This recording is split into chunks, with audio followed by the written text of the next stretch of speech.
Allez, bienvenue dans PCA Podcast, Parcours Confidence Antilles, le podcast où des acteurs professionnels aux Antilles vont nous partager leur histoire dans le monde de l'entreprise en tant que salarié ou entrepreneur. Allez, go! Mais à travers son regard, je réussis à voir la beauté et la grâce, la puissance. Bienvenue dans cet épisode de PCA Podcast. Aujourd'hui, on va accueillir Jess et Emric. Comment allez-vous? Oui, ça va, merci beaucoup. Tranquille? Ça va, tranquillement. Là, on va parler dans le cadre de la nouvelle saison. Je suis super content de vous accueillir. La fameuse question, comme d'habitude. Qui êtes-vous? Qui veut commencer? Moi, je commence. Vas-y, commence. Alors, bonjour, je m'appelle Emric, j'ai 32 ans. Donc je suis le co-gérant de TapZip. Je suis papa, je suis beau-papa, je suis fils, je suis gérant, je suis associé, je suis tout. Multitâche. Voilà, multitâche, hein, tu connais. Donc, écoutez, j'ai un snack, je fais des magazines et j'ai lancé avec ma femme qui est là le réseau, TapZip Publicité. TapZip, voilà. Et moi, je m'appelle Jessica, mais tout le monde m'appelle Jess. Pareil, je suis pas multitâche, je suis juste maman. J'ai 2 enfants, je suis aussi une belle-mère maintenant, future mariée et associée et gérante de TapZip.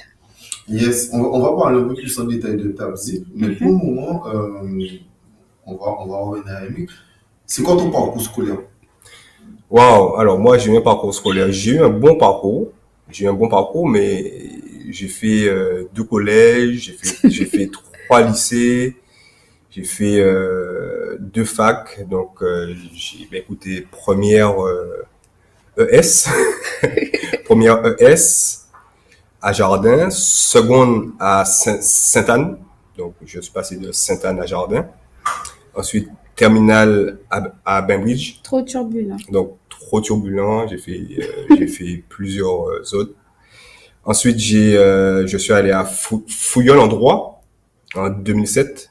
Donc, bac plus 1 en belote, bac plus 1 en grindé, en belote, en tout ce que tu veux, sauf droit. En musique aussi. En musique aussi, on faisait du son à l'époque. Donc, j'ai eu un bon parcours, mais c'est vrai, j'étais un peu turbulent, donc voilà, ça m'a permis de tourner, de connaître aussi un peu de monde. Moi, c'est ce que j'aime. Mais t'as fait un BTS? Oui, après j'ai fait un BTS, oui, après j'ai fait s'il faut qu'on aille au bac plus. Ouais, bien donc sûr. Fouillol, ensuite un bac plus 2 en assistante de gestion PME, PMI. Là, je suis parti en France en 2010. Là, j'étais à la fac de Créteil en licence administration et gestion aussi pour les entreprises, donc tout ce qui est création, les gestions de base. C'est là où on t'apprend tout. En fait, c'est une branche où on t'apprend un tout petit peu de tout. Sauf que moi, j'étais vraiment porté sur les achats. J'aime bien les achats. Tous mes stages, je les ai fait à Rouen. Donc, sur ma transe. Mais du coup, t'aimais bien les achats parce que t'aimes bien négocier. J'aime bien négocier. Ouais. J'aime bien en fait acheter. Tu vois, j'aime bien acheter. Donc, j'ai choisi un master 1 et 2 en commerce international et en entrepreneuriat. Okay. Donc voilà, donc tout ce qui est import, export. Ma première expérience, c'était chef de non. J'ai fait du porte-à-porte. Avant de parler. Avant ça, voilà. Avant de parler, on va entrer dans les détails tout à l'heure. Là, pour l'instant, on était sur le parcours scolaire. Super intéressant jusqu'à Master 1. Et toi, Jess? Moi, j'ai un parcours beaucoup plus classique. T'es allé au collège après ça? Collège, non. Déjà, j'étais en France. Ah. Moi, je suis née en France, j'ai grandi en France. Donc, j'ai été au collège de secteur, au lycée de secteur. J'ai fait une première L, un bac L, en option mandarin et art, que j'ai adoré. Ensuite, je suis devenue maman. Donc, j'ai essayé tant bien que mal de gérer ma licence en mandarin parce que j'ai été prise à l'INALCO. Donc, j'ai fait 1 an à Dauphine parce qu'ils n'avaient pas de locaux, c'était dans différentes facs. J'ai fait 1 an à Dauphine, puis après, ils avaient des locaux à Bibliothèque François Mitterrand. Je raconte ma vie là, mais du coup, j'ai essayé, j'ai validé pas mal ouais, mais j'ai pas réussi à valider parce que c'était très dur d'être mère et je bossais en même temps. Je travaillais, on va en parler après, mais je travaillais à l'aéroport. Du coup, c'était trop dur, mais j'ai quand même adoré et puis je me suis arrêtée là. Et récemment, je suis partie au Canada avant que le Covid vienne taper à nos portes. Donc j'étais au Canada, j'avais repris mes études en études littéraires pour être prof. Le projet, c'était ça. Et puis, Coco est venu dans nos vies et j'ai été rapatriée. Okay. Voilà. On précise Coco, c'est coronavirus. Oui, c'est ça. Le parcours pro, qui veut commencer? Alors moi, en pro, après mon Master 2, j'ai eu mon Master 2 en fin 2013. Donc après, il fallait payer les loyers, il fallait boire et manger. Donc c'était une période où et faire la fête aussi. Il fallait aller au carnaval de Bordeaux, de Montpellier, de Toulouse, de partout. Donc fallait des sous. Il fallait des sous. Donc j'ai pris en vrai la première chose qui est venue à l'époque, c'était commercial en porte-à-porte. Donc l'un des métiers le plus dur du monde. Très ingrat. Donc très ingrat, mais très intéressant, qui m'a permis de connaître. Très ingrat, mais je pense que c'est le métier le plus humble au monde. C'est le plus humble au monde. Parce que tu te prends tellement de râteaux. Fallait faire des rues où il y avait 100 maisons. Il fallait compter à toutes les portes et faire signer des gens qui mangeaient, qui passaient la tondeuse. Mais moi, c'était des forfaits free. Ils vendaient pas comme avant. C'était du porte-à-porte et des boutiques, comme il y a maintenant. Donc, ils utilisaient les deux moyens. Donc, c'était des forfaits free, c'était des forfaits de gazénie. Le chien à 6 pattes, là. Voilà, donc c'était des forfaits de gazénie. Et pendant que les gens, ils mangeaient, ils prenaient moi, je rentre. Et quand je rentrais, je savais que c'était signé. Je passais mon temps avec les gens. Parce que c'était un bon vendeur. Parce que il y a un temps où tu as le choc. Tu as le choc de te dire, waouh, ça c'est dur comme métier. Et au fur et à mesure, tu apprends à aimer. Et là, tu vois et c'est là que j'ai vu que j'aimais bien le contact avec les gens, de parler, de discuter de tout et de rien. Et chaque jour comme ça, mais en fait, c'est là que tu vois que les gens, ils achètent pour toi, pas pour le produit en lui-même. Parce que je vendais des choses un peu pas très, certaines choses pas très bonnes. Et ensuite, donc après, c'était le gars encore, j'étais dans la cœur. Non. Mais après, c'était trop dur parce que c'était payé à la pomme. C'est ça. Donc, quand tu vendais, c'était bien. Si tu savais pas vendre, c'était dur. Donc, pendant un temps, j'ai fait pas mal de sous. Mais c'était dur en termes de temps, de fatigue. Voilà, fallait qu'on marche, la pression de te lever tous les matins, de dire là, faut que je gagne ma vie. Donc j'avais 23 ans. Ensuite, j'ai pris quelque chose d'autre. J'ai changé de métier. J'étais chef de produit à Leroy Merlin. Donc c'est moi, là, c'était plus dans le cadre de mes études. Je suis resté à Leroy Merlin pendant 2 ans et demi. Donc à la centrale, c'est là où on achetait les produits Chine. On les fait venir en France et on dispatche dans tous les Leroy Merlin de France. Voilà, donc c'est moi qui m'occupais de toutes les fournitures meubles, linge de maison, déco. Voilà. Et t'aimais pas ça? Ça, j'aimais bien. Mais ensuite, environ, c'est mon environnement. C'est-à-dire que j'aime pas être dans une boîte et voir les mêmes personnes tous les jours. Ça me fatigue. Mes collègues me fatiguent, pas les gens, mais mes collègues me fatiguent. J'aime pas ça. C'est personnel, j'aime pas. Ah, en gros, le côté routine. Le côté train-train, Catherine, comment ça va? Viens, on se boit une petite clope et café en bas. Ouais, ça me saoule. Tu vois, au bout d'un moment, je trouve pas ce que je veux pour mon esprit, pour ma tête, pour me donner le punch. Tu vois, c'est un train-train. C'était un bon métier, c'était bien payé, mais tu as aussi un univers qui est la France, qui n'est pas chez toi en vrai. Tu vas en France, tu restes un temps, mais tu vois après un certain temps que la neige s'écoule 1 an ou 2, mais au bout de 3, 4 ans, bon, voilà, t'aimes pas ça. Donc en 2017, j'ai mon père qui est dans la pub, qui est un éditeur, et qui me dit, j'ai besoin de toi pour m'aider à vendre la pub. Je sais que tu es un bon vendeur, tu as le contact, tu sais garder des relations, les partenaires, etc. Donc moi, je veux entrer chez moi, de 1. De 2, je veux changer de boulot. Et de 3, la France, ça me saoule.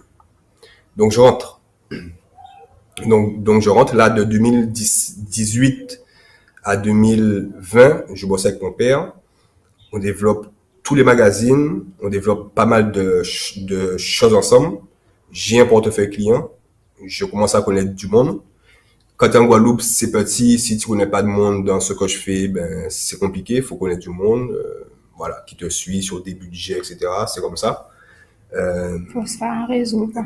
Voilà. Mais il fut un temps où je voulais faire mes affaires seul. Donc, j'ai monté un snack. J'ai monté un snack en partenariat avec les stations Vito. C'est Un important à snack, retenir. ouais, c'est très très important pour la suite. Et là, j'ai monté un snack, donc qu'on a appelé Coco Snack, qui se trouve à Bastia, qui tourne encore, donc avec mes associés. Qui ne sont pas moi. Ce n'est pas ma femme, effectivement, c'est 2 associés. On a monté le snack et on veut en monter d'autres aussi.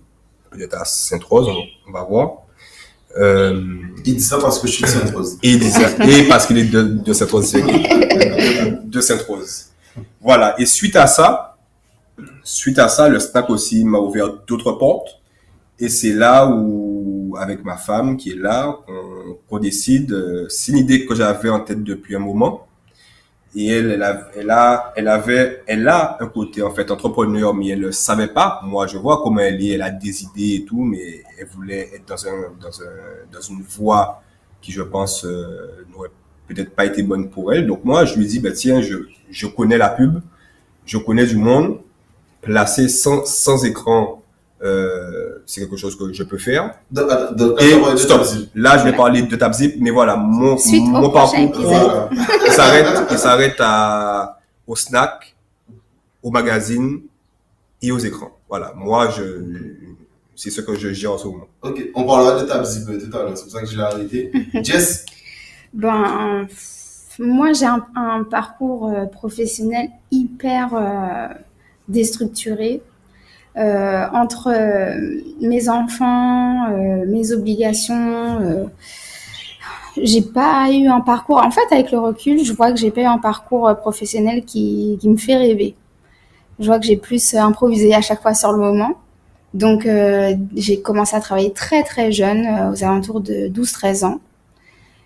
Parce que très indépendante et voilà, c'était la galère. Moi, je viens d'une cité en France, on roulait pas sur l'or, donc c'était hors de question que je demande des sous à mes parents. Donc c'était du babysitting, etc. Et puis très rapidement, je me suis rendu compte que j'aimais beaucoup l'école et que on pouvait me payer pour donner de l'aide aux enfants. Du coup, j'ai fait ça. Je suis restée très longtemps, puis après j'ai commencé à bosser au Louvre. Pendant tout mon lycée. Ensuite, pendant tout mon lycée aussi, je faisais aussi de l'aide aux devoirs.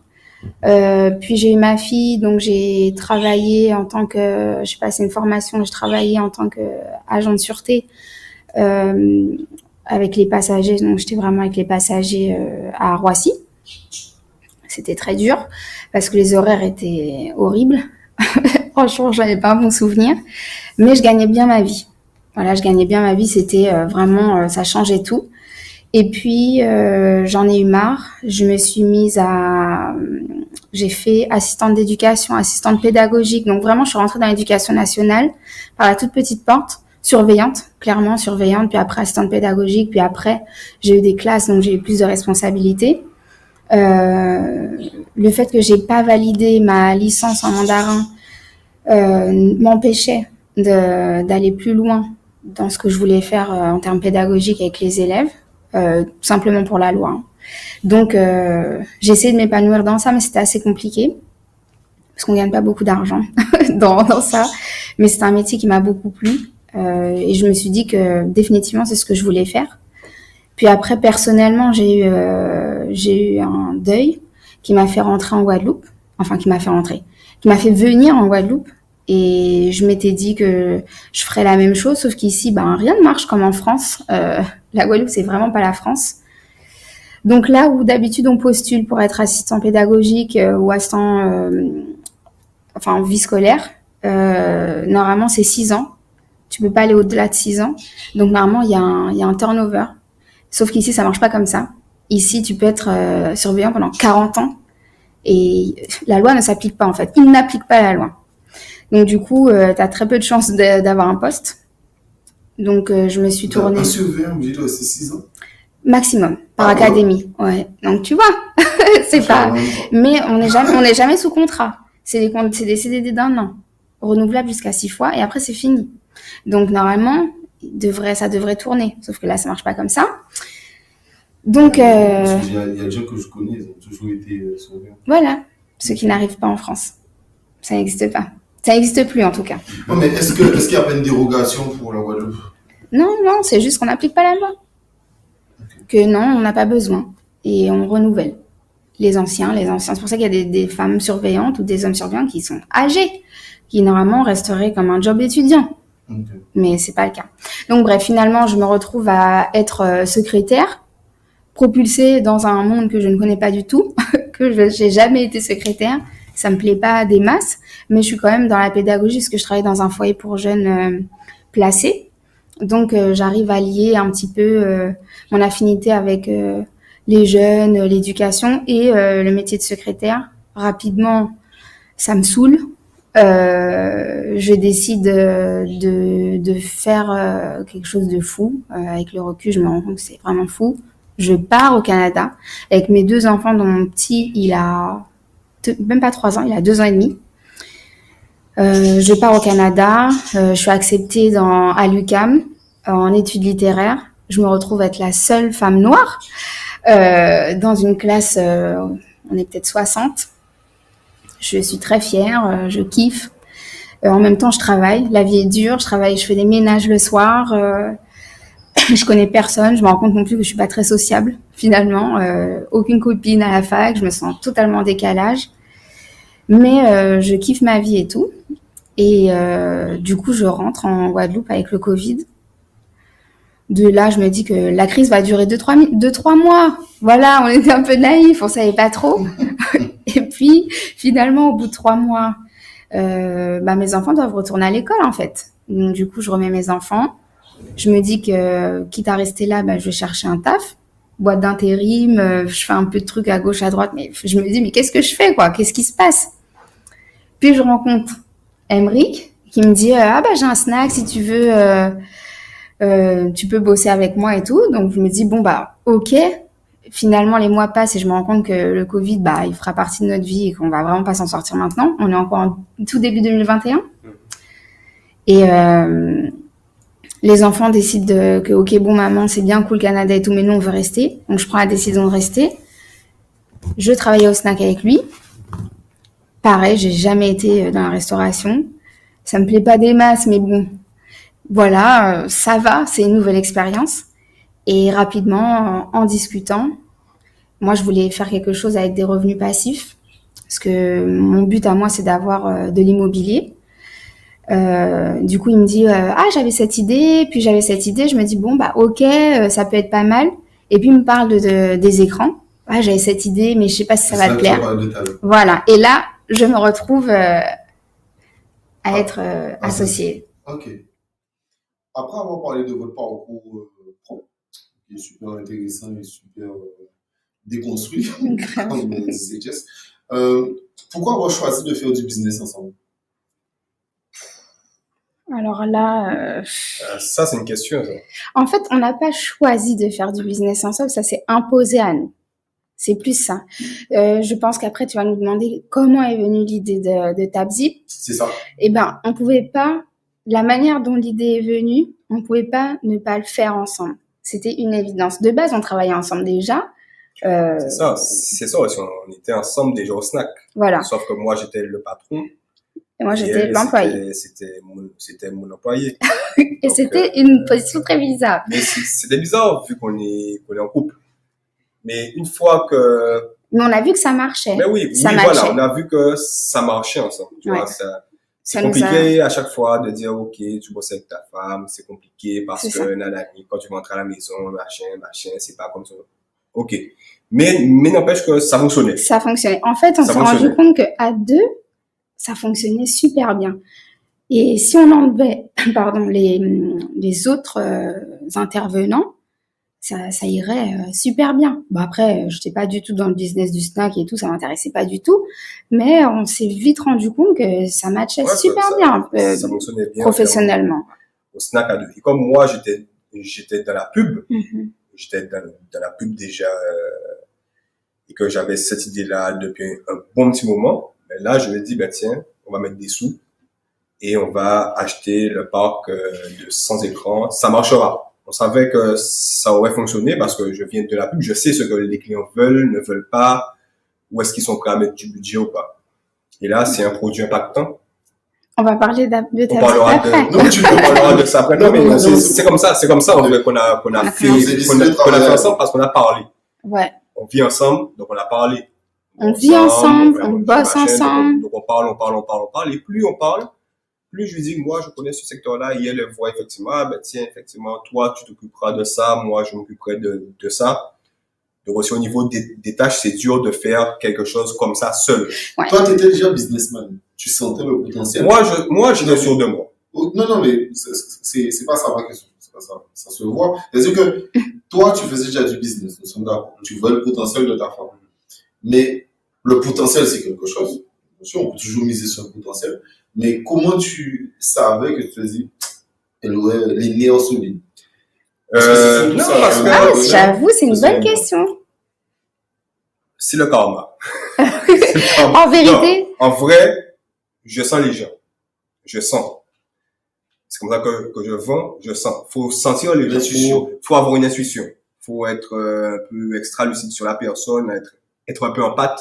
Donc, je sentais que quelque chose comme ça, elle aurait pu, avec mon soutien qu'il connaissait déjà, donc je mettais les pieds dans quelque chose que je connaissais déjà. En vrai, je me lance pas. Monter une boîte et entreprise. tout, Non, non. ouais. Là, c'est une entreprise, comptable, commerciale, gestion, etc.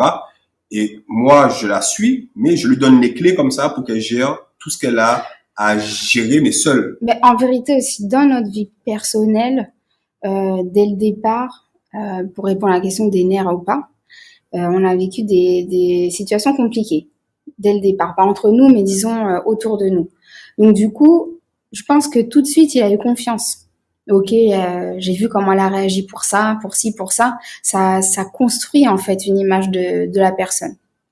Et de mon côté, moi, j'avais cette crainte de me dire, ok, parce qu'il m'a vu travailler avec lui. Je suis une bosseuse, je suis ponctuelle, mais je travaille dans un snack.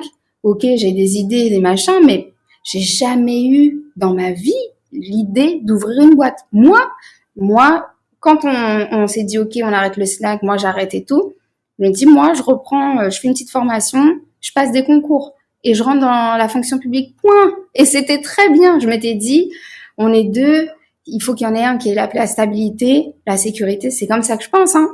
Et l'autre qui gère des entreprises, des machins, c'est plus risqué. Donc voilà, ça équilibre un peu. Et du coup, quand on a commencé à parler vraiment des écrans, là, on s'est posé, on s'est dit, ok, là, on parle plus d'avoir un revenu passif, d'avoir une entreprise qui rapporterait de l'argent, mais petit à petit, là, on parle d'un métier. Jess, est-ce que t'es ok? Il m'a posé la question un milliard de fois, je crois. Jess, est-ce que t'es sûre? Est-ce que tu vas y arriver? Est-ce que t'es ok? Moi, je crois en moi. mais j'avais surtout très confiance en lui. Tu vois, dans les chiffres, dans ce qu'il projetait en termes de chiffres, ce qu'il projetait en termes de business plan et tout. J'avais confiance en lui parce que je le voyais bosser avec son père, je le voyais faire de l'argent. Donc je me suis dit, ok, je prends peut-être le risque de me lancer avec lui. Donc si on coule ensemble et tout le monde coule.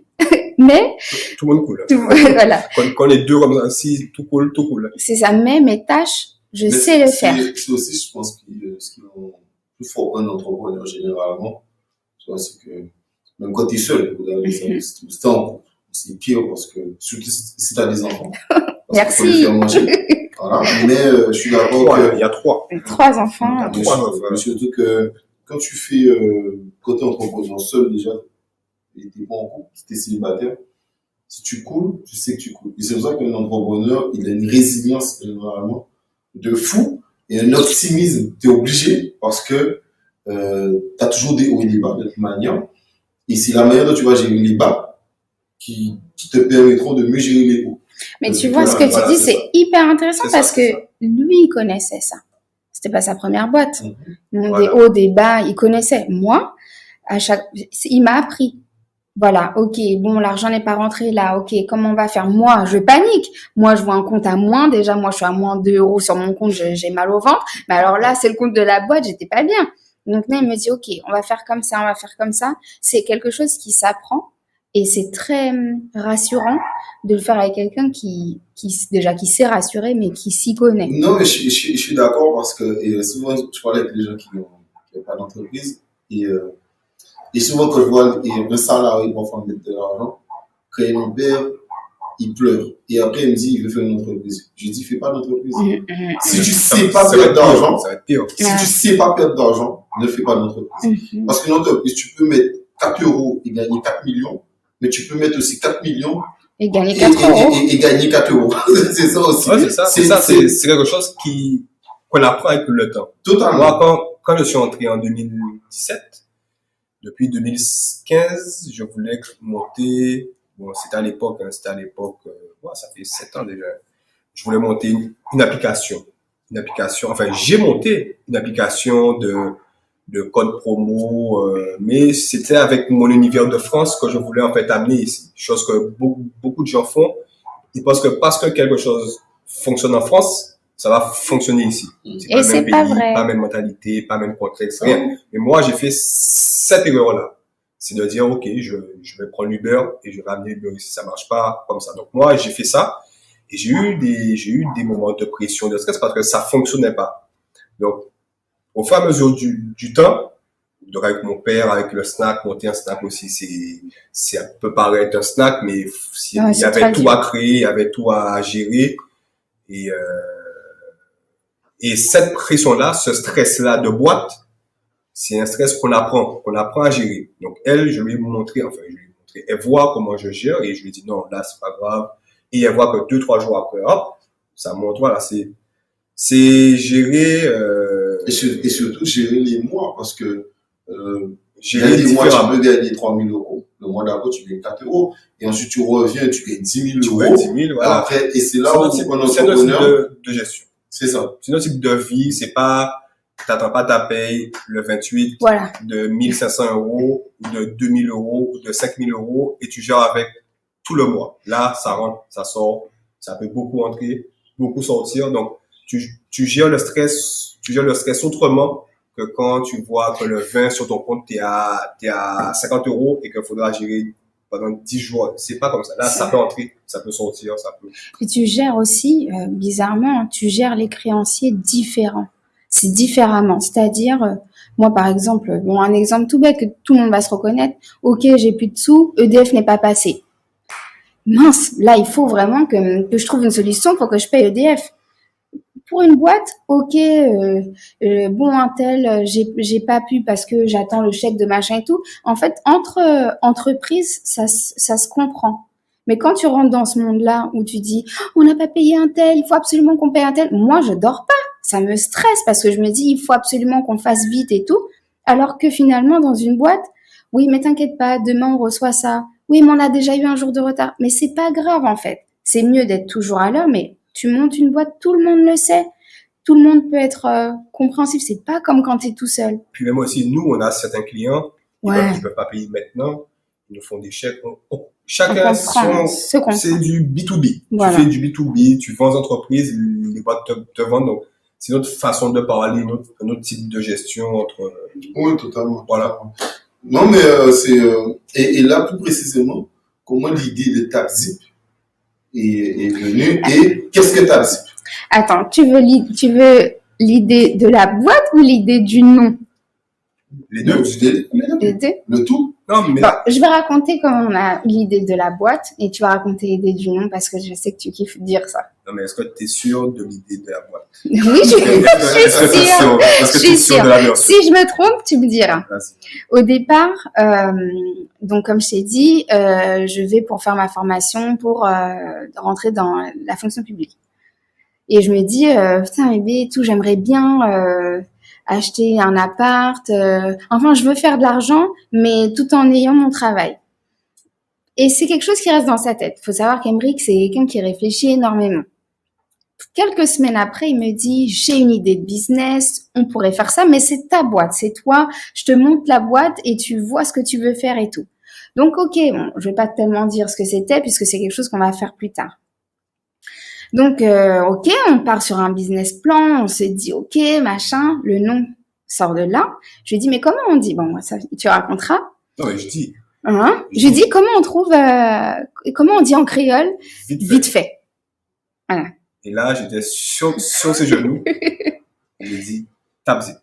Il m'a dit, ah, ça C'est fait. lourd, j'adore Voilà, et on tout. n'a pas cherché le nom 10 000 fois. C'est comme si tu avais Nike. Nike en tête. Nike, virgule. Ah ben c'est bon, c'est ça. Voilà. Moi, je suis très nul pour trouver Ben, des mots. Ah bah, les pareil. plus simples, les plus bêtes avec 2 syllabes, c'est top. Moi, je suis d'accord, mais moi, exemple, tu vois, le nom de ma boîte, c'est ma mère qui l'a trouvé. Tu vois, je cherchais et non. Chicha. Ah, chicha. Chicha. Ouais, c'est stylé. C'est simple à retenir. Ah non, totalement. Voilà. Mais après PCA, moi, pour trouver PCA, je me suis dit, bon, vas-y, je veux parler de quoi? De parcours. C'est un entretien intime. Non, mais donc c'est des confidences. c'est bête, Ça mais- concerne les Antilles. Allez, PCA podcast. Mais c'est c'est pas mal. c'est bête, mais quand Sowadim, ils se disent, ben, tiens, on va vendre des clims, société de Guadeloupe, de clim, Sowa Clim, ben voilà. Ce sont les mots les plus simples. C'est Il vrai. faut garder le plus simple. Non, mais je suis d'accord, Donc, c'est comme ça que le nom est né. Puis, on parle. Et puis, il me dit, Florent, il se prend au jeu. Oui, on devrait faire comme ça et on devrait faire comme ça. Ok. Mais ça dure des jours. Hein. On n'en dort pas. Hein. On sent qu'on a un truc et tout. Puis d'un coup, il me dit, ah, bébé, quand tu seras prête. Mais là, c'est autre chose. Hein. Là, on parle de quelque chose de sérieux. Donc, je lui dis quoi? Il me dit, quand tu seras prête, moi, j'ai une idée. Donc, il a une boîte à idées où il a toutes des idées d'entreprise qu'il pourrait faire. Quelque chose dont je t'ai jamais parlé, et c'est ça. Et puis, il me montre des écrans. Donc, je lui dis, mais qu'est-ce que tu voudrais en faire? Donc, il m'explique, voilà, on ferait un parc, nanana. Mais le truc est déjà construit. Hein. Il manque des choses, mais c'est quand même très réel. Ça, Et du coup, là, c'est en 2017. Que J'avais déjà l'idée, mais il faut les sous, il faut le réseau. Pour faire un truc comme ça, il faut le réseau, il faut connaître la pub. Je ne connaissais pas la pub en 2017, mais je savais qu'un réseau comme ça, quelqu'un allait le faire. Si je le faisais pas, quelqu'un allait le faire. Et Ouais. 5 ans après, C'était on est toujours là. pas fait. C'était pas fait. Après, enfin, 3 ans plus tard. Le Covid a boulé 2 ans. Ouais, c'est ça. Ouais, voilà, 5 mois 2. Ouais, voilà. Mais là, je vois qu'il y a personne, ni aucun afficheur. Mais tu sais, il me dit ça presque comme un secret, tu vois. Voilà, j'avais ça. Et mais je me dis, je l'écoute, il me suit. Je lui dis, mais dis-moi plus. Il me raconte. Puis je lui dis, mais rien à faire de l'autre business. On va direct. Il me dit, ouais, mais c'est pas le même investissement en termes financiers déjà. Et là, on parle. C'est pas du passif. Là, va falloir bosser. Donc je lui dis, je vois que c'est ouf. Enfin, que je me vois dedans. Je lui dis, tu sais quoi, laisse tomber l'autre. On garde TapZip parce qu'on le fera. C'est vraiment un truc qui nous tient à cœur. On garde le nom et on fera une filiale. On fera plusieurs TapZip. TapZip Intel et là, TapZip Publicité. Ok. Et on est parti. Et ça, en 1 mois et demi, la boîte était montée. En 1 mois et demi. C'est-à-dire que Au moment où on a dit banco, j'appelle un tel pour faire les visuels. Je dépose tel papier. On est monté, descendu. Moi, je connaissais rien du tout. On était où déjà pour faire la boîte là? Ouais, voilà. J'avais jamais été là. Il me dit voilà, on va faire comme ci, comme ça. Mais tu vois, cette phase-là, cette phase de création, Ça va plus facile. c'est, ouais, Ah non, moi, quand j'ai trouvé très quand dur. tu connais, c'est facile. Et moi, je me souviens les premières fois où il fallait créer une boîte. Les statuts, Oui, Oh là c'est là. ça, si si tu ça. connais pas, ouais. Si tu vas que sur Internet voir comment ça se passe, tu sais pas, tu connais pas bien l'ordre dans laquelle faire les choses, tu vois. Non, mais Mais là, Axel, tu dis ça, mais là, une fois que tu l'as fait, toi, tu as dû le faire aussi. Une fois que tu l'as fait, créer une boîte et gérer une boîte, après, tous les outils, j'ai mis en place pour elle. non, mais Il y a déjà- avant, non, mais tu avant sais, ça. moi, alors, moi, la meilleure manière pour moi de faire, c'est toujours ça, pour que ça soit toujours facile, moi, je fais toujours ça, c'est, je veux voir ceux qui font. C'est-à-dire que, Ceux qui font. Ouais, ceux qui font déjà. C'est-à-dire que moi, Ah, avant de d'accord. créer ma boîte, je voyais déjà des entrepreneurs qui, plusieurs me donnaient des conseils, et ensuite j'ai monté ma boîte. Tu vois, Oui, on va mais dire. après, C'est-à-dire là, que il y a. il y a plein d'étapes Mhm. qui te font, comment ça, que tu ne fais pas, parce qu'ils t'ont déjà appris, tu vois, qu'ils te montrent déjà, ils te disent, attention à ça, parce que là, tu as perdu du temps là, ou là, nanani, etc., tu vois. Et c'est là que tu vois que tu arrives à progresser beaucoup plus vite. C'est ça que je dis que, moi, je trouvais ça un peu plus facile. C'est-à-dire Tu vois, que, c'était en un mois, Ouais, en un mais mois, la on a vérité vraiment- aussi, c'est. Bon, je vais faire quelque chose que j'aime pas, c'est un peu mal parler. Je vais enfoncer un clou qui est déjà très enfoncé, des administrations en Guadeloupe. Mais quand tu passes littéralement une semaine aux impôts pour avoir un papier tout con, et qu'on te dit, ah, la dame n'est pas là. Bon, une semaine, ça va. Ouais, mais ça, une ça, semaine, ça, depuis ça 7 heures va. du matin, j'attends jusqu'à presque Une semaine, midi, ça va. et que finalement, ah ben elle est pas venue. Mais il y a une seule personne qui fait ça. On peut pas envoyer un mail. Ah, il y a pas de mail. Ah, mais ici on reçoit pas les professionnels. Mais comment ça? C'était, pour moi, j'ai trouvé ça hallucinant. Ben, moi, je te prends un exemple. Pour avoir mon papier au tribunal de commerce, ça prend 10 jours en France. J'ai attendu un mois et demi. Et si tu n'as pas ce papier-là, tu peux pas créer ton compte bancaire, tu peux rien faire. Donc, tu vois, c'est le cabis. Donc, je cherchais le mot, tant que je vois. Tu vas être mon cabis. Alors que normalement, c'est un papier que tu dois avoir très vite. Ouais, vite fait.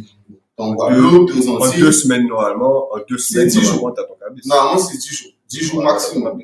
Ah bah, nous, c'était plus ça, vraiment, où j'étais surprise.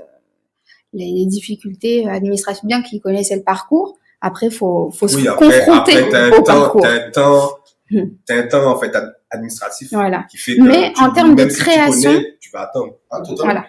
Mais Tu en peux termes, connaître, tu vas attendre. mais en termes de création vraiment de TabZip, ça s'est fait hyper rapidement. Tout de suite, on a fait le site. Il m'a dit notre vitrine, ce sera notre site.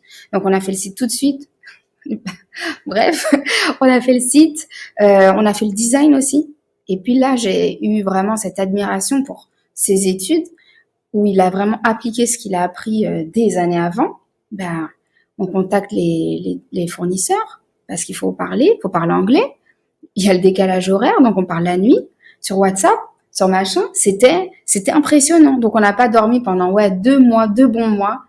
Et à la fin de ces 2 mois, c'était bouclé, c'était fait. Ouais, parce que TabZip était créé. ouais, on a fait vite. Sur une échelle de temps, on a fait vraiment vite, mais ça a coulé de source. Oui. Ça, il y avait, c'était Carrément. c'est lucide, donc on savait ce qu'on voulait comme produit. Où est-ce qu'on allait? On avait aussi tous les partenaires autour de nous, ceux qui faisaient les sites, les graphistes, Ouais. les community managers, la banque. Donc, ça aussi, quand tu connais pas, tu vas tâtonner auprès d'un graphiste, tu vas tâtonner auprès de quelqu'un qui fait un site, tu vas tâtonner, cette banque-là est bonne. Donc, comme là, j'avais vraiment une vue sur tous les partenaires qui sont déjà sur nos supports qu'on fait, avec qui j'ai le temps de faire le snack, etc. Donc, c'était, OK, pour la créa, c'est un tel, c'est sûr, je vais pas chercher 10 000 personnes et tu gagnes du temps à faire ça. Quand il y a un prestataire qui fait quelque chose qui n'est pas bon, tu vas perdre du temps avec lui et ça va te faire perdre encore plus de temps parce qu'il faudra chercher un autre. Donc Et de là, l'argent. j'ai pas eu et des sous. Donc là, j'ai pas eu ce souci-là de voir si un tel est bon. Je savais que, En gros, tu avais déjà le réseau. Pour C'est le ça. graphisme, lui, c'est le meilleur pour faire ça. Pour le site, lui, c'est le meilleur. Pour la banque, Ça, c'était c'est moi, toi, ça. c'était elle. C'était elle, elle avait déjà quelqu'un, ok. Pour ça, pour ci. Et au final, tous les blocs se sont cassés vite. Et à Et chaque le fois, on était travail, rassurés. Bah, du coup, on n'en parlait que nous. Mais quand on a, auprès de nos premiers prestataires, parlé du projet, à chaque fois, la réaction était waouh, mais c'est Voilà, c'est ça. génial, machin. On s'est dit, Non, bon, mais on n'avait pas, on tient on un n'avait truc pas, encore. tu peux avoir certains doutes sur les business que tu montes, mais celui-là, en vrai, j'étais sûr. Parce que c'est un domaine que je voyais déjà, je savais ce que les clients, ils voulaient pas. Donc, on a créé quelque Non, chose. mais je suis d'accord avec toi parce que je comprends ta réaction, Jess, quand tu dis que les gens te disaient, mais ça, c'est pas bon facteur, moi, pour moi, c'est pas le bon facteur. Ce que tu dis, je suis totalement d'accord parce Moi, que, mon étude de marché, elle s'est faite en live. Non, non, mais non, Pendant non. que je bossais, j'ai fait mon étude de non, marché. mais où je veux arriver avec ça, c'est que quand tu me dis, toi, t'es sûr. Quand tu Mhm. parles de toi, je suis d'accord. Parce que, il y a beaucoup de business. Je prends un exemple. Airbnb. Personne n'a cru à ce projet. Les gars, ils ont jamais trouvé d'investisseur. Et ils ont trouvé un investisseur parce que les mecs, ils ont reçu des boîtes de céréales à $20 et qu'on leur a dit, ah ouais, mais si vous avez réussi à vendre des boîtes de céréales, c'est que vous pouvez vendre autre chose. Et le gars investit, mais sans trop y croire. Donc, je pense que c'est déjà croire en soi. Parce que souvent, parfois, on monte des business et les gens ne croient pas forcément en nous. On voit, par exemple, je crois qu'il est mort, mais le créateur de Spider-Man, quand il a créé Spider-Man, personne n'y croyait non plus. On lui a dit que c'était C'est de la le merde. héros préféré de mon fils. Ouais, bien sûr. Ouais. Mais tout le monde pensait que c'était de la merde. Mais on voit très bien que non. Aujourd'hui, pas du tout, tu vois. Donc, moi, je pense que déjà, l'idée, il faut déjà croire en soi. Ah ouais. Et ensuite, direct. avant que les autres croient en nous, parce que c'est jamais sûr qu'on croit vraiment en nous. Même Google, quand ils ont fait Google au départ, Yahoo devait les prendre, Yahoo on dit non, finalement, on croit pas trop. Bon, ben, aujourd'hui, c'est YouTube, c'est Google, c'est Mastodon. C'est ça, c'est ça. Tu vois, donc, Bah, c'est vrai que lui, il croyait beaucoup en son projet, parce que c'était son idée. Moi, j'y croyais, mais j'étais très jeune, très naïve, enfin, très frileuse. Mais surtout, moi, je croyais en lui. Je le voyais faire, je voyais qu'il savait exactement où il quoi voulait faire, aller. etc. Du coup, ça m'a grave rassurée. Et entendre, Ça, c'est l'expérience. ouais, ça c'est, Les échecs, c'est ça. ouais. Mais moi, je voulais pas d'échec, tu vois. Je voulais pas que- J'avais trop peur de ça. C'est ça, les échecs. Après ça, tu vas beaucoup plus vite. Ah ouais, Tu vas vite, c'est facile. Après. Moi, je suis d'accord, surtout si on est discipliné. Surtout si on est Voilà. discipliné, on fait Tout ça fait partie de l'échec. C'est ça. Ton échec, c'est pas que ton business, mais toi aussi, est-ce que tu étais bon? Est-ce que tu as été assez bon? Est-ce qu'au lieu d'aller faire la fête, tu aurais dû peut-être prendre ton temps pour finaliser certaines choses? Tout ça, ça fait partie de l'échec.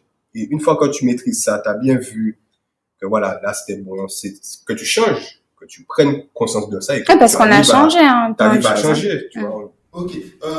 Dans la longue explication, je sais toujours pas vraiment qu'est-ce que tu as dit. Tu veux dire, je veux dire. Ben vas-y, hein, dis. Tu Voilà. connais bien. TabZip, c'est... Attention. Attention. Alors, TabZip, c'est un réseau de 100 écrans. Donc, ce sont 100 écrans interconnectés, simultanés, donc, et pas digital. Enfin, non, Tactile. pas tactile. Voilà. À chaque fois, on C'est nous de demande. l'affichage. C'est de l'affichage. Donc, en fait, c'est tout simple. Il y a 100 écrans dans toute la Guadeloupe, à Marie-Galante et aux Saintes, dans différents commerces, dans les préfectures, dans tout ce qui est office, institution. Donc, ça peut aller de la SEM patrimoniale à la mairie ou à l'annexe de la mairie, à la police municipale des communes, dans des commerces, stations-service, ça peut être aussi dans des salles d'attente de profession libérale. Et le principe, c'est tout simplement de diffuser message plutôt commercial, hein, pour des pubs, des annonces, ça peut être pour les festivals, ça peut être pour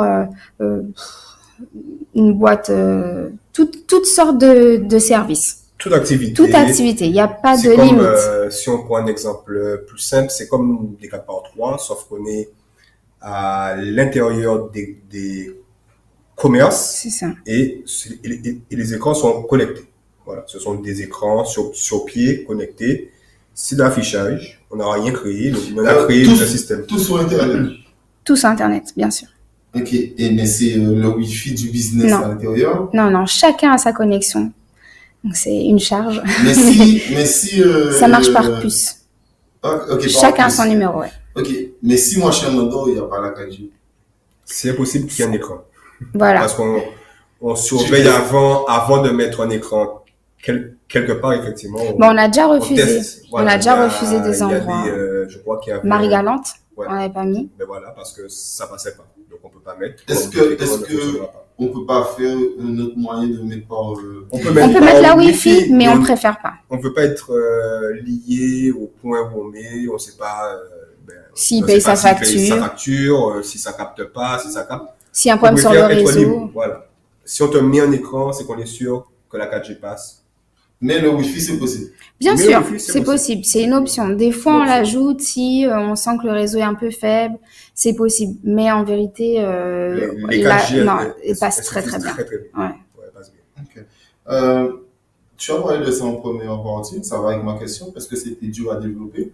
Tu m'as dit que c'est important de garder Vito, que tu as intégré. Ah oui. Mais oui, Est-ce que, quand je parle de développer, est-ce que ça a été difficile, Just en a parlé, d'avoir aussi des écrans dans les stations, etc.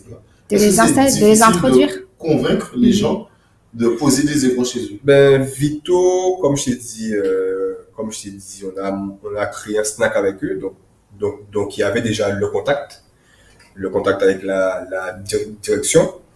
Et ensuite, est-ce que c'était dur de convaincre pour placer des écrans au sein des Vito? Non, parce qu'ils cherchaient à mettre un système comme ça déjà, et on leur a apporté le système. Gratuitement. Voilà, donc ça leur coûte rien. Eux, c'est très bien pour eux parce qu'ils peuvent mettre tout ce qui est Vito Gaz, Vito Clean, Vito Card, etc. sur les écrans. Ça passe dans tous les points en même temps. Donc pour eux c'est tout bénef, et pour nous aussi ça nous donne des points de choix. Parce que c'est ça un peu là. C'est-à-dire que chaque écran est individuel et à la fois interconnecté. Exactement. Donc ça veut dire tu peux aller on l'avait pas dit comme ça, pas dit aussi bien. Exactement ça. Tu peux aller à la mairie de Pointe-à-Pitre et à la mairie de Baïf.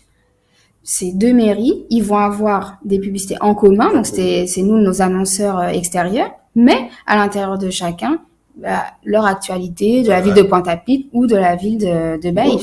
C'est un nouveau spectacle. Exactement. Et ça va vite. C'est-à-dire que c'est abusif aussi parce que ça va vite. Ouais. Le temps qu'une entreprise va prendre à mettre une campagne 4x3 en place, le budget, faudra sortir le papier.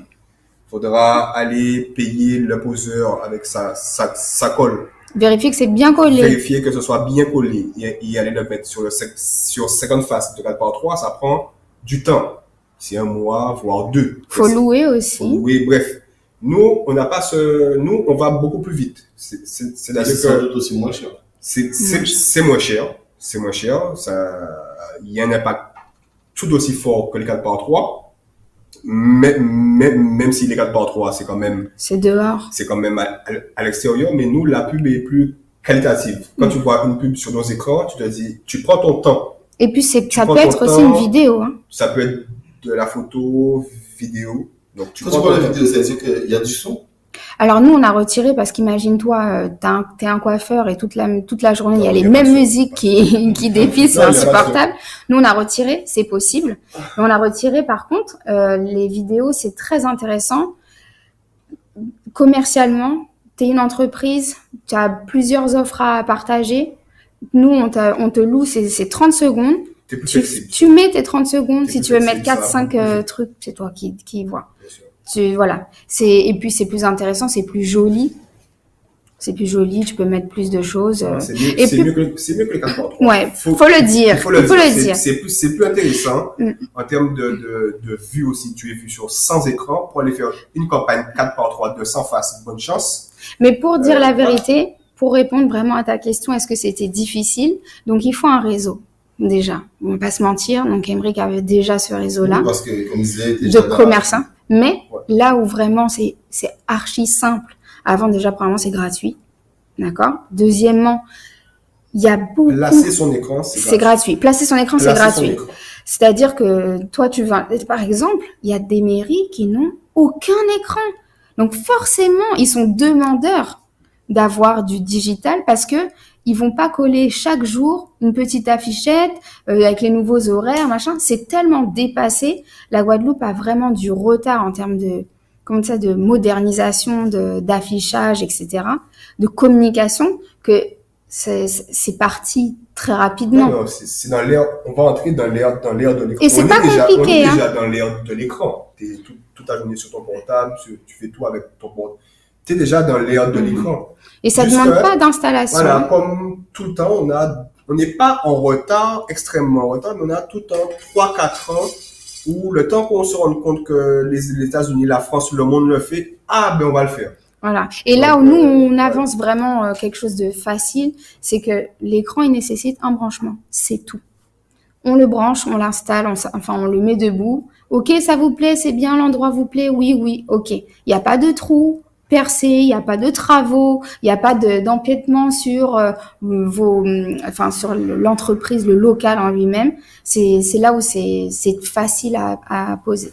Ouais. Mais il faut quand même tous les points, tous les partenaires qu'on a sont contents. Oui. Okay. Tous les partenaires sont contents. Émile, tu as commencé à en parler, c'était ma prochaine question. Qu'est-ce que cela révolutionne vraiment par rapport à l'ancienne publicité, donc les 4x3, et par rapport à la nouvelle Instagram, Facebook? Il y a une formule que tu dis tout le temps. Qu'est-ce que je dis? On a sorti Instagram de terre. C'est comme si, voilà. Ce qu'on voit, c'est que on met pas de contenu comme Instagram sur nos écrans. Ce qu'on fait, c'est quand même de la publicité. Ouais. Donc, les affiches, c'est de l'affichage.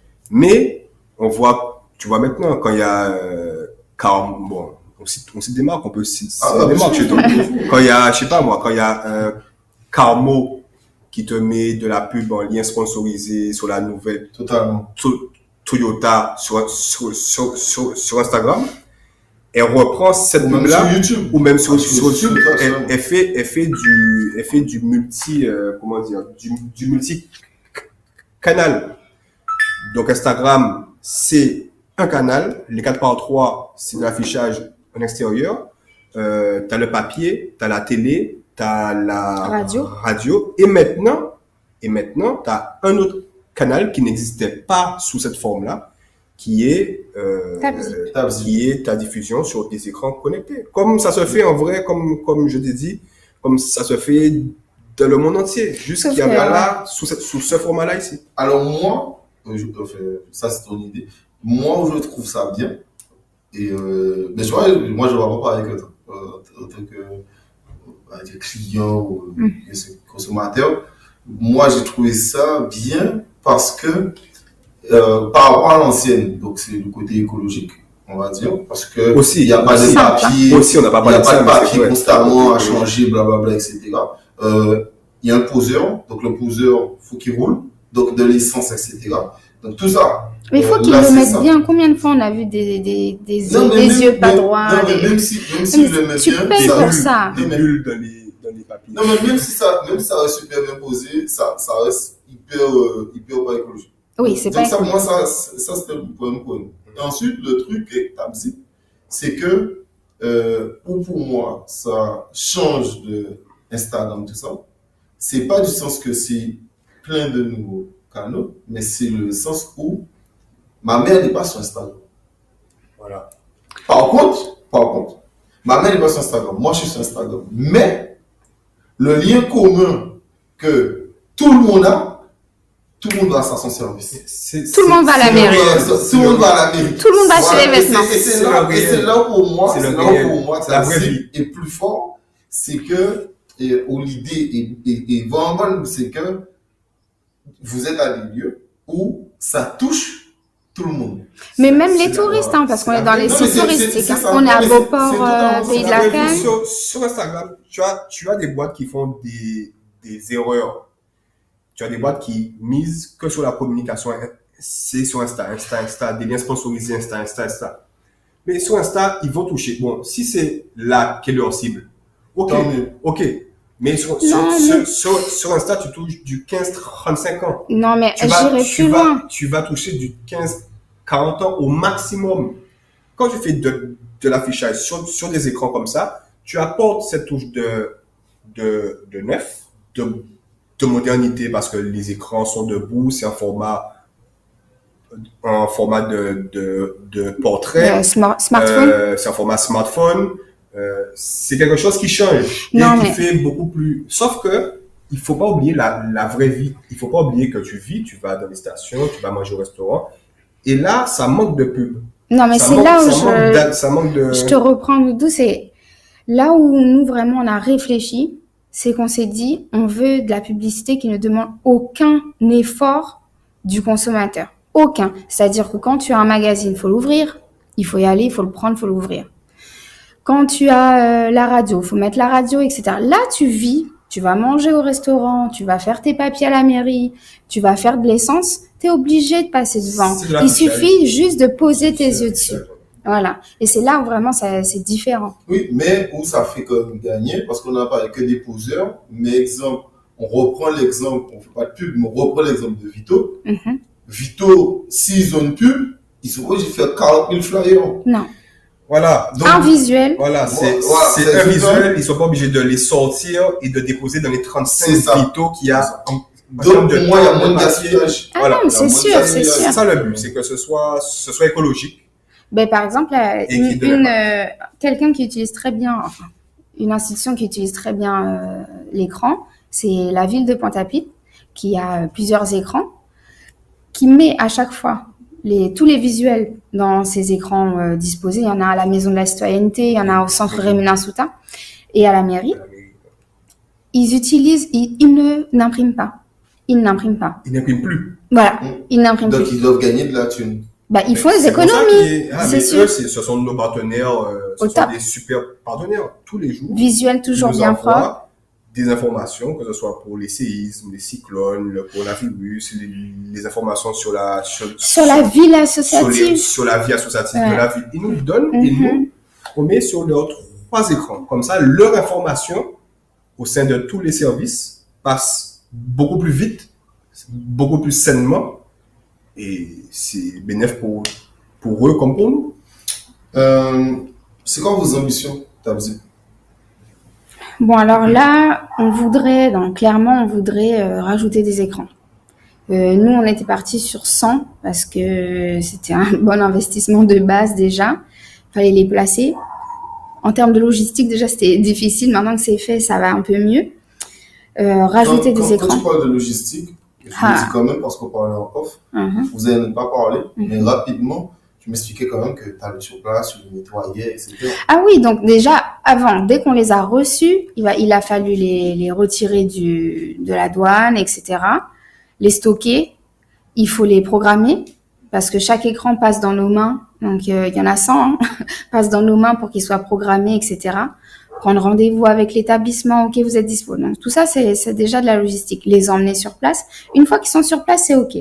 Mais après, chaque semaine, ils sont visités, donc soit par moi, soit par Emeric, dans toute la Guadeloupe, je précise, donc même à Saint-Claude et même très très loin, une fois par semaine, parfois 2 fois par mois, donc toutes les 2 semaines, ça dépend où c'est. Ils sont nettoyés, ils sont visités pour voir s'ils marchent bien. Nous, de toute façon, on a un œil dessus au bureau. On voit s'ils sont éteints, allumés, qu'est-ce qui passe dessus, etc. On a vraiment un œil sur tout. On peut les éteindre et les allumer à distance. Mais chaque semaine, on vérifie, on les reprogramme s'il y a bug, parce que le réseau, parce que on l'a débranché. Ça reste des produits électroniques. Voilà, c'est ça. Un entretien. Voilà. Pas de données de surcharge à personne. Voilà. Pour qu'ils fonctionnent bien tout le temps, les mettre à jour. Non, mais c'est un entretien. Donc voilà, augmenter le parc pour nos ambitions. Et rapidement, ça c'est plus, on a senti la pression dès le départ de s'exporter dans Martinique, Guyane. Peut-être pas Saint-Martin. Peut-être pas Saint-Martin. Saint-Martin, c'est particulier avec le terme français. En termes de marché, tu vois, il faut qu'on soit sur des marchés quand même uniformes. Et c'est Guadeloupe et Martinique. Les marchés, t'as plein de marques ici, où le siège est en Martinique. Guyane aussi, peut-être moins vice-versa, mais t'as beaucoup de boîtes ici qui sont en Martinique. Et t'en as plein qui nous disent que c'est top ce qu'on fait, mais effectivement, faut vite. T'imagines, un SFR. Faudra pas trop dire ça parce que les Martiniquais, quand ils vont entendre ça, ils vont vouloir faire ça. C'est comme ça qu'ils Mais non, ils n'auront pas le temps, on est déjà dessus. On est déjà dessus. On est déjà dessus. On arrive bientôt. Ils n'auront pas le temps. Et du coup, tu vas entrer via les Vito, parce là, on parle des Vito, mais on est aussi dans tous les Euro-Répar. Il y en a quand même énormément. Il y en a aussi en Martinique. Il y a beaucoup de filiales, en fait. Dernière question. Plus globalement, vous, personnellement, enfin chacun, c'est quoi, qu'est-ce que tu aurais aimé pour la Guadeloupe, toi?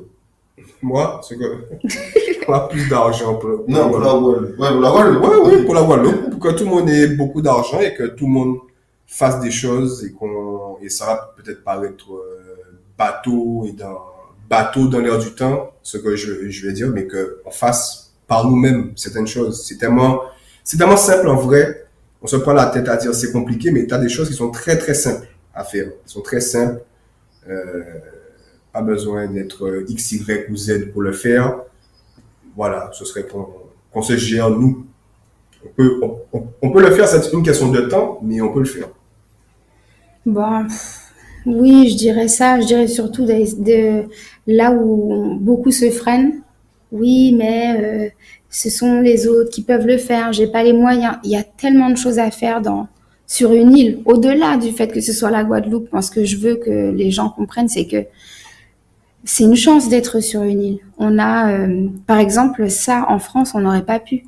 On aurait été noyé parce que trop grand, parce que 100 en France, c'est une goutte d'eau, alors que 100 en Guadeloupe, c'est énorme, c'est déjà beaucoup. Donc, l'échelle est plus petite, donc forcément, faut le voir comme une chose. Faut pas voir parce que c'est petit, c'est compliqué. Il faut voir. Mais comme c'est petit, peut-être qu'on peut mieux faire et mieux affiner, mais avant de s'exporter quelque part. Donc moi, ce que je voudrais pour la Guadeloupe, c'est un petit peu plus d'optimisme. Un petit peu plus. Les temps sont durs, je sais bien, avec le prix de l'essence et tout, je tenais à le dire. mais il y a un peu plus d'optimisme, c'est possible. C'est possible. Ne serait-ce que de se dire que c'est possible, de faire par nous, de faire pour nous, de faire aussi pour les gens, en vérité. Faites aussi pour la France, faites pour les alentours, faites pour qu'on puisse s'enrichir. Voilà, c'est plus ça. C'est plus ça. Pour tous les entrepreneurs, il y a moins d'Instagram et plus de boulot. Ouais, ça fait du bien, c'est bon ça. Moins d'Instagram, plus de boulot, ça marche. Ben, merci à vous. Merci. C'était un plaisir. Merci à vous pour ce premier épisode de la saison 4. Continuez à nous suivre sur TikTok, Instagram, LinkedIn, Twitter, YouTube. Les épisodes sont un peu partout. Et on donne pas notre truc. Ah oui, nous aussi, on a nos réseaux, hein, bien sûr. Bien sûr. Vous pouvez nous retrouver sur Instagram, sur Facebook, sur notre site, tabzip97.com. Donc, n'hésitez pas, si vous n'avez pas très bien compris le concept, bon, bien qu'on a quand même bien expliqué, mais vous pouvez tout retrouver et puis n'hésitez pas, on est hyper accessible. Et d'ailleurs, c'est ce que je voulais rajouter, Tabzip, c'est pas que pour les grosses boîtes. Au contraire, on est dans les petits commerces aussi pour toucher les petits commerces. Donc, si tu as une petite entreprise et que tu n'as pas les moyens de faire un 4x3, de passer à la télé ou à la radio parce que ça coûte une blinde et que Instagram, c'est pas assez, Tabzip, c'est la solution. C'est la solution entre tes réseaux sociaux et entre de l'affichage 4x3. En vrai, on se positionne là. Voilà. Vraiment, en termes de budget aussi. Mais l'impact est tout aussi important. C'est ça. Voilà. Totalement, ok. De toute manière, comme d'habitude, pour ceux qui nous suivent, vous savez très bien qu'en description, il y a l'Instagram, donc il y aura vos réseaux, comme d'habitude. Prenez soin de vous. Je vous souhaite du succès.